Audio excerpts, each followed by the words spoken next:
Selamat siang, kali ini saya akan membacakan rangkuman eh, kelemahan, kekuatan, dan gap research yang saya temukan dari buku Praxial Music Education, Reflections and Dialogues yang disunting oleh David J. Elliott. Buku ini merupakan kumpulan esai reflektif dan kritis mengenai konsep praksial tentang musik dan pendidikan musik yang diajukan Elliott dalam karyanya Music Matters, A New Philosophy of Music Education tahun 1995, yang mana tujuan utama buku ini adalah untuk berkontribusi pada filosofi pendidikan musik, memperbaiki dan menyempurnakan filosofi praksial, dan menyediakan model kritik konstruktif serta dialog bagi mahasiswa, guru, dan profesor pendidikan musik. Elliott memandang bahwa filosofi praksialnya adalah sebuah pekerjaan yang sedang berjalan atau a work in progress yang membutuhkan refleksi dan dialog dari rekan-rekan seprofesi untuk diperbaiki, diubah, atau disempurnakan. Filosofi praksial ini bersifat multidimensional dan didasarkan pada dua premis, yakni sifat pendidikan musik bergantung pada sifat musik, dan signifikasi pendidikan musik bergantung pada signifikansi musik dalam kehidupan manusia. Yang pertama, sifat musik. Musik dilihat sebagai praktik manusia yang beragam dalam membuat suara untuk pendengar yang mengerti cara mendengarkan jenis musik tertentu. Karya musik dipandang sebagai konstruksi artistik, kultural, yang tertanam dalam dan mendapat makna dari konteks penciptaan dan penggunaannya. Oleh karena itu, mendengarkan secara cerdas melibatkan dimensi makna yang saling terhubung, yakni afektif, interpretatif, struktural, ekspresional, representasional, sosial, ideologis, dan personal. Yang kedua, nilai musik. Nilai-nilai sentral dari musik adalah pertumbuhan diri atau self-growth dan pengetahuan diri atau self-knowledge yang dicapai melalui kenikmatan musikal atau musical enjoyment atau flow. Kenikmatan ini terjadi ketika tingkat musisi atau kemampuan bermusik seseorang seimbang dengan tantangan kognitif atau afektif dalam bermusik atau mendengarkan. Musik juga berfungsi untuk memperluas kekuatan ekspresif dan impresif seseorang, serta berperan penting dalam membangun dan memelihara rasa komunitas dan identitas diri.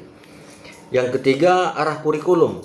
Kurikulum harus berpusat pada pengembangan musicianship, termasuk listenership, yaitu kemampuan mendengarkan, dan hal ini dicapai melalui keterlibatan siswa dalam performing and listening, improvising and listening, composing and listening, arranging and listening, conducting and listening, dan mendengarkan rekaman serta pertunjukan langsung. Pengetahuan verbal tentang musik bersifat sekunder dibandingkan dengan pengetahuan prosedural atau musicianship.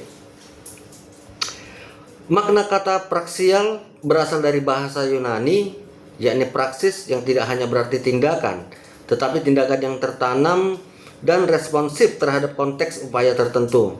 Mengacu pada Aristoteles, praksis menyiratkan melakukan yang lebih terinformasi dan deliberatif daripada sekedar teknik, yakni keterampilan teknis, dan jenis pengetahuan yang lebih praktis daripada teoria atau kontemplasi. Filosofi praksial menyoroti pentingnya mengajar dan belajar musik sebagai bentuk tindakan yang bertujuan dan berada dalam konteks sosial. Berdasarkan rangkuman bab pendahuluan dari buku Praxial Music Education, Reflection and Dialogues, berikut adalah analisis mengenai kelemahan, kelebihan, dan gap penelitian atau research gap. Yang pertama adalah kelebihan dari buku Praxial oleh David J. Elliott memiliki beberapa keunggulan signifikan dalam wacana pendidikan musik, yaitu yang pertama, pendekatan filosofis yang komprehensif. Filosofi praksial memberikan definisi musik yang multidimensional, yakni melibatkan kreasi, kinerja, dan konteks budaya, dan menghubungkannya secara langsung dengan tujuan dan metode pendidikan musik. Ini menawarkan kerangka kerja yang lebih kaya daripada pandangan musik sebagai objek estetika semata. Yang kedua, mendorong refleksi dan dialog kritis. Tujuan buku ini secara eksplisit adalah untuk mengundang kritik dan debat konstruktif terhadap teori praksial. Ini menunjukkan keterbukaan akademik dan mengakui bahwa teori filosofis perlu diuji, dan disempurnakan melalui dialog, seperti yang ditunjukkan dalam judul buku Reflection and Dialogues. Yang ketiga, fokus pada tindakan atau praksis. Konsep praksial menggarisbawahi pentingnya keterlibatan aktif atau musicianship dan listenership dalam pendidikan musik, menjadikannya relevan dan praktis. Ini menjembatani kesenjangan antara teori filosofis dan praktik pengajaran di kelas. Yang keempat adalah menghargai nilai holistik. Filosofi ini menekankan nilai-nilai pertumbuhan diri atau self-growth, pengetahuan diri, self-knowledge, dan pengalaman, flow atau kenikmatan musikal. Dan ini memberikan pembenaran yang kuat dan manusiawi untuk pendidikan musik di luar sekedar keterampilan teknis atau manfaat kognitif. Kelemahan potensial buku ini adalah kelemahan buku ini sering sekali muncul sebagai akibat dari tantangan implementasi filosofi yang mendasarinya. Yakni yang pertama, tantangan implementasi kurikulum. Menggeser fokus dari pengetahuan verbal ke pengetahuan prosedural atau musicianship mungkin sulit diterapkan di lingkungan pendidikan formal yang berorientasi pada ujian dan evaluasi berbasis verbal atau teoritis. Yang kedua, potensi ambigu konsep praksis. Meskipun berakar pada istilah Yunani, interpretasi dan aplikasi praktis dari praksis dalam konteks pengajaran sehari-hari dapat bervariasi secara signifikan antar guru yang berpotensi menyebabkan ketidaksesuaian dan ketidakkonsistenan implementasi. Yang ketiga adalah keterbatasan fokus pada performing. Meskipun filosofi ini menekankan musicianship termasuk performing, improvising, composing, dan arranging, kritik sering diarahkan pada apakah penekanan ini mungkin kurang memadai dalam mengakomodasi dan memberi nilai pada pengalaman mendengarkan murni di luar konteks performing, atau pada apresiasi sejarah budaya yang tidak melibatkan praktik aktif. Yang keempat, kelemahannya adalah sifat teoritis yang kompleks.